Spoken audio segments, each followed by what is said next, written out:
السلام عليكم ورحمة الله وبركاته. ازيكم يا شباب؟ يا رب تكونوا بخير. بسم الله والصلاة والسلام على رسول الله. في الفيديو ده هنقول لك ازاي تلم تراكمات الانجليزي بما انها اكتر مادة بتتظلم في ثانوية عامة وكل الطلبة بتراكمها. فهقول لك ازاي تلم التراكمات وازاي ان شاء الله تلحق تجيب فيها درجة كويسة وبإذن الله كمان تقفلها، لان من المواد فعلا اللي بتتقفل بسهولة جدا يعني.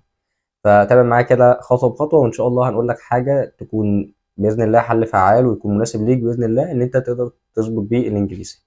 طيب صلى على النبي عليه افضل الصلاه والسلام. اول خطوه خالص، احنا مشكلتنا في الانجليزي ان احنا مش الماده دي بالذات ملهاش شكل او قالب محدد نقدر نشوفه فنقدر نعرف الماده دي. يعني من الاخر كل شكاوي الناس ان الانجليزي ده هو مش عارف يبداوا منين. يعني مثلا الفيزياء انت عارف مثلا الفصل الاول بيتكلم عن قانون اوم والحاجات ديت، الفصل الثاني بيتكلم عن التاثير المغناطيسي. عارف كل فصل بيتكلم عن ايه، على قد ان هي ماده كبيره وسعرانه بس انت عارف كل فصل بيتكلم عن ايه. انما الانجليزي بتحسه مبهوأ شويه. فخلينا الاول نحاول ننظمه بحيث ان انت لما تنظم الانجليزي وتقسمه كده الاجزاء تبقى عارف ازاي تمسكه منين وازاي تبتدي تذاكره وتطور مستواك فيه واحده واحده، بحيث ان انت ان شاء الله تقدر تلم التراكمات اللي عليك. تمام. فخلينا نقول ان احنا نقسم الانجليزي لثلاث حاجات. اول حاجه الكلمات، تاني حاجه الجرامر، تالت حاجه اللي هي السكيلز اللي هي المهارات زي القطع والباراجراف والترجمه. تمام. فاحنا هنقسمه لثلاث حاجات واخر حاجه فيها ثلاث حاجات. تمام كده. تمام. صلى على النبي عليه افضل الصلاه والسلام. اول حاجه خالص الكلمات. حاول لو انت ما كنتش بتحفظ كلمات طول السنه، اولا بس هل انا كده يا مستر فات الاوان؟ لا، تقدر تحفظ عادي جدا، عادي جدا وقدامك فرصه كبيره.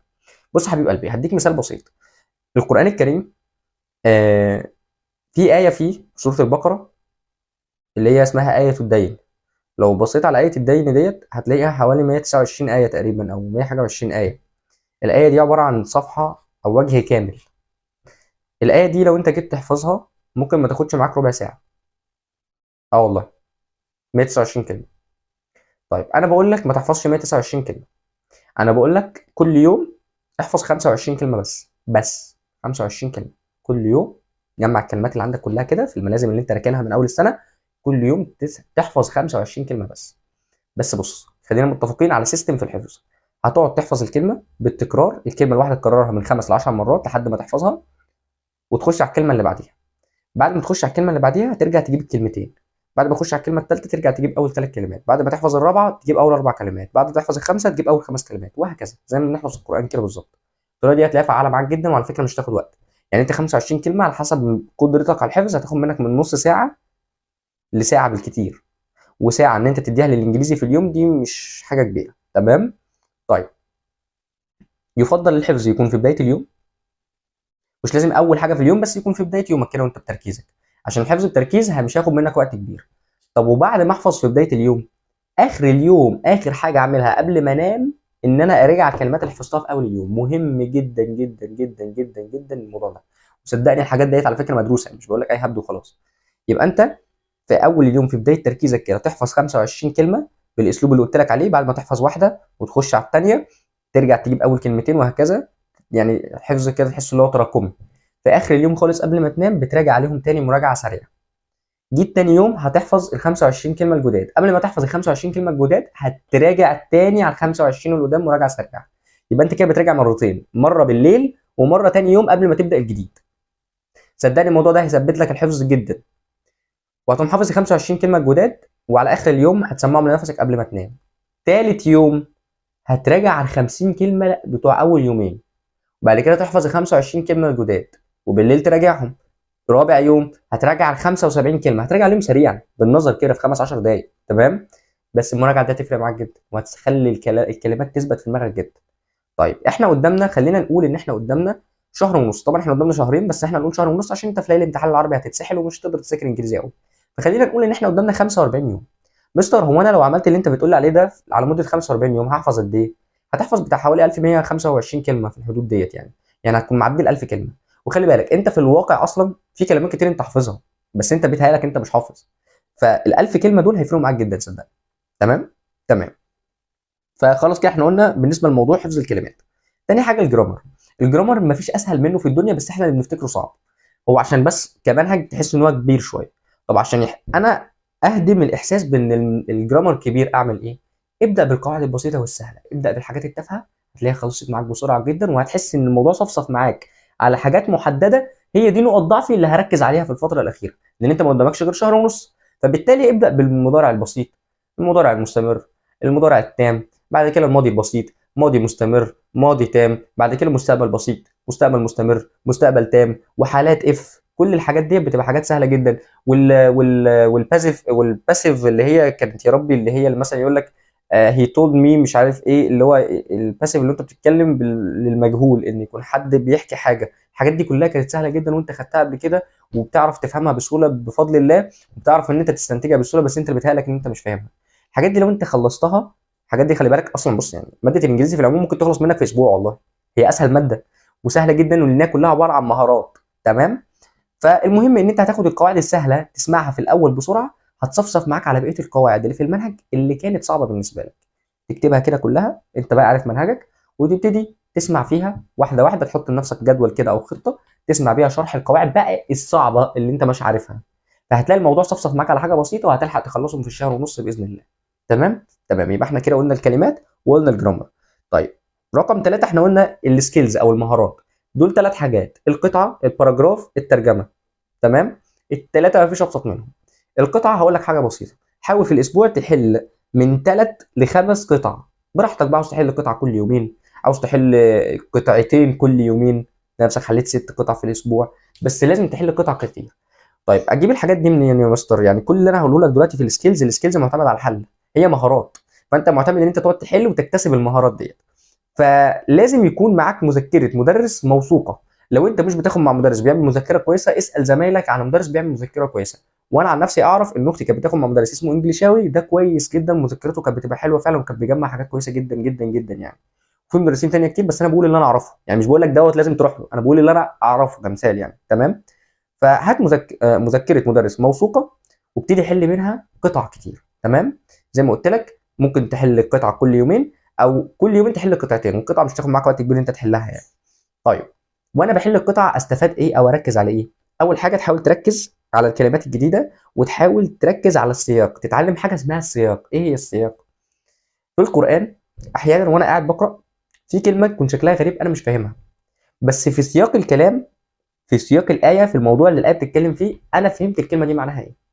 صح؟ في ايات كتير كده على فكره، يعني في كلمات كتير احنا ما كناش نعرفها، بس في سياق الكلام انا فهمت معناها.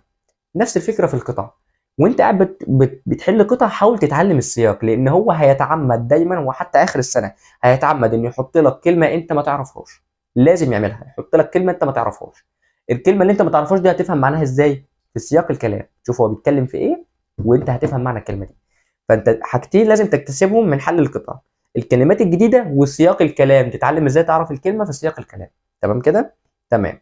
طب نخش على الحاجه اللي بعد كده في السكيلز، اللي هي الباراجراف. الباراجراف دوت برضه ممارسه، لازم تحاول تكتب او تعمل باراجرافات كتير جدا، وتبص على الاجابات النموذجيه بتاعت المدرسين. يعني المدرس مثلا حاطط كذا باراجراف كاسئله، وانت حليتهم مع نفسك، وبعد كده تبص بقى على الاجابات النموذجيه بتاعت المدرس. الموضوع ده بيفرق جدا في مخك، ان انت تقدر تقارن ما بين طريقه كتابه المدرس او طريقه تفكيره، وطريقه تفكيرك انت في اخراج الكلمات وان انت تكتب بقى موضوع. فالموضوع ده يفرق معاك جدا، ان انت تحل الباراجراف الاول بنفسك، وبعد كده تشوف الاجابه النموذجيه، هيفرق معاك جدا جدا جدا، ومع الوقت هيطور مستواك. ونفس النظام برضو، تحاول ان انت تحل برضو في الاسبوع زي ما قلت لك، باراجراف مثلا برضو كل يومين كده، او باراجرافين كل يومين على حسب مقدرتك. يعني انت ممكن تقسم الاسبوع كده 6 ايام، يوم قطعه ويوم باراجراف، يوم قطعه ويوم باراجراف. لو حطيت لهم، خصصت لهم ساعه كده، ساعتين في اليوم، هتلاقي نفسك من غير ما تحس وانت قاعد بتذاكر المواد التانيه عمال تلم انجليزي، وبتوصل فيه لحاجه كويسه باذن الله. والانجليزي فعلا هو اصلا ماده بسيطه مش هتحس بيها باذن الله في النص يعني. طيب، اخر حاجه خالص يا مستر، الترجمه. نفس النظام، احنا قلنا القطعه والباراجراف والترجمه، لازم تحل من مذكره مدرس موثوقه يكون مجمع اسئله كويسه. تقعد تحل برضو ترجمه كتير زي ما عملنا في الباراجراف، تقعد تحل ترجمه كتير، وتتفرج على الاجابه النموذجيه، او تشوف الاجابات النموذجيه بتاعت المدرس وهو بيجاوب الترجمه دي بيجاوبها ازاي. ساعتها انت مخك هيبتدي يقارن بقى، يقول لا بص، المستر قال الكلمه دي احسن مني، لا المستر قال الكلمه دي بطريقه ابسط مني. فده هيزود حصيلتك وهيزود مهارتك قوي في ترجمه الكلام بابسط طريقه باذن الله. تمام. تمام. طيب، النقطه اللي بعد كده، ان انت لازم تبقى ماشي بالتوازي. يعني ما تستناش ان انت تخلص منهج الانجليش كله بعد كده تبتدي تحل، عشان بعد ما بقعد اقول قد كده في الفيديو، بلاقي واحد في الكومنتات يقول لي مستر انا هخلص الاول المنهج عشان حاسس ان انا مش مؤهل وهبتدي احل. لا حبيبي، الانجليزي ده مش ماده علميه، الانجليزي ده ماده مهاريه، ماده مهارات. يعني هديك مثال بسيط. لو واحد مش بيعرف يتكلم انجليش كويس وراح قعد في دوله اوروبيه، في 3 شهور هتلاقيه بقى بيتكلم انجليزي احسن من ناس كتير هنا. ازاي الكلام ده؟ من كتر ما هو بيمارس الانجليزي مع الناس، مهارته في الانجليزي اتغيرت. نفس الفكره، هو عباره عن ممارسه. فالانجليزي اصلا عباره عن حل، ان انت لما تقعد تحل قطع وتحل باراجراف وتحل ترجمه وتحل جرامر وتحل كلمات، ده كله هيزود حصيلتك اللغويه وهيزود مهارتك وهيزود مستواك. فلازم تقعد تحل. فالموضوع هيمشي بالتوازي، ان انت تقعد تحل كتير وفي نفس الوقت انت قاعد بتخلص المنهج بتاعك او بتخلص التراكمات بتاعتك، تمام. ولازم تحاول تحل امتحانات شامله على قد ما تقدر في الاخر، تمام كده. تمام، فامشي بالتوازي، ما تقولش لا ده انا هخلص المنهج وبعد كده ايه، وبعد كده هبتدي احل. لا، امشي بالتوازي، ده جنب ده. في الخاتمه حابب اقول لك ابدا دلوقتي، واوعى تفقد الامل، واوعى تقول فات الاوان والانجليزي ماده صعبه والانجليزي ماده تقيله ومش هعرف المها وكده. لا، الانجليزي ماده سهله جدا جدا جدا وماده بسيطه جدا جدا، ولكن لما انت تبسطها على نفسك. والله اتذكر انا شخصيا ما كنتش بذاكر انجليزي في ثانويه عامه، بس انا طول عمري صراحه كنت شاطر فيه، مش هكذب، عشان والدتي حابه مدرسه انجلش، فانا كنت كويس فيه طول عمري يعني. بس ما كنتش بذاكر في ثانويه عامه، ودخلت جبت فيه درجه كويسه، وكان عندي اصحاب كتير ما بيذاكروش وجابوا درجه كويسه، والسنه اللي فاتت كان معايا طلبه ما بيذاكروش انجليزي ودخلوا جابوا درجه. هو معتمد على المهاره. فانت لو حليت هتظبط الدنيا. والله حتى اختي كانت مراكماه وكانت فاكره نفسها هتجيب درجه وحشه جدا في الانجليزي، وجابت درجه كويسه جدا ما شاء الله. بمذاكره تقريبا اخر المراجعات في الاخر خالص بقى، يعني كان في قبلها باسبوع ولا اسبوعين كانت قاعده بس بتذاكر انجليزي كده في الاخر خالص. كان بتجيب الاسئله وتقعد تحل بس القطع وامتحانات شامله وكده، ومستواها ظبط جدا في الاخر، ودخلت جابت درجه كويسه. لان الانجليزي اصلا ماده زي ما قلت لك هي عباره عن مهارات بتبقى عندك، وانت مكتسبها اصلا على مدار سنين دراستك. فان شاء الله بيتلم، وهو ماده بسيطه وسهله، وهو فعلا اتفه ماده وتقدر تلمها. بس انت زي ما قلت لك بتبقى مشكلتك ان انت مش عارف تمسكها من مكان معين. عشان كده حبيت احاول أو على قد ما اقدر ان انا اقسمها لك او انظم لك اسلوبك في التعامل معاها، عشان تحس ان هي باذن الله تكون سهله، تمام. طبعا احنا مش ناسيين، في ناس كتير بيطلبوا مننا المواد التانيه، بس احنا بنعمل ماده ماده واحده واحده. يعني هو الفيديو ده الانجليزي، والفيديوهات اللي جايه ان شاء الله هيكون فيها المواد التانيه زي ما انتم بتطلبوا، تمام كده. سبحانك اللهم وبحمدك، اشهد ان لا اله الا انت، استغفرك واتوب اليك. استودعكم الله، والسلام عليكم ورحمه الله وبركاته.